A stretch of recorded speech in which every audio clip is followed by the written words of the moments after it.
Children with respiratory illnesses have flooded emergency rooms at USA Children's and Women's Hospital. The hospital doctors held a news conference today about enterovirus cases that have surfaced across the country and now here in Mobile. Doctors say it's affecting kids anywhere from 1 to 18 years old. Now, Local 15's Madupe Idowu explains what parents need to know about the disease.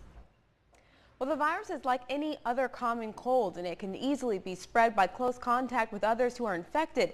And I'm told school-aged children are most at risk of contracting the lower respiratory illness. It starts off like a normal cold: runny nose, cough, and fever. Their breathing becomes more rapid.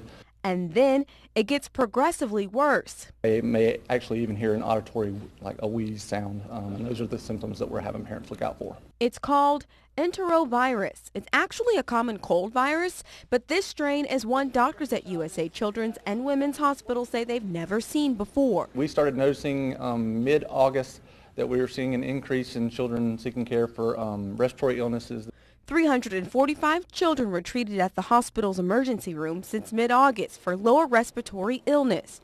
Of those children, 40 to 50 were hospitalized. Doctors revealed the staggering numbers at this morning's press conference. Right before the Labor Day weekend, we were seeing numbers in the 150 to 160 per day. Doctors say children with asthma are said to suffer the most from the respiratory illness. These children became quite sick pretty quickly. Some of them within 12 to 24 hours. They were seeing symptoms, and we're seeking treatments. That their treatments weren't working at home. The State Department of Health is investigating 2 clusters of the D68 virus in Alabama, one in North Alabama and one in Mobile.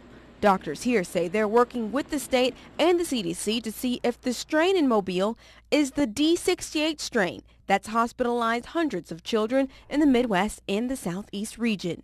There's no vaccine for the virus. Doctors can only treat the symptoms.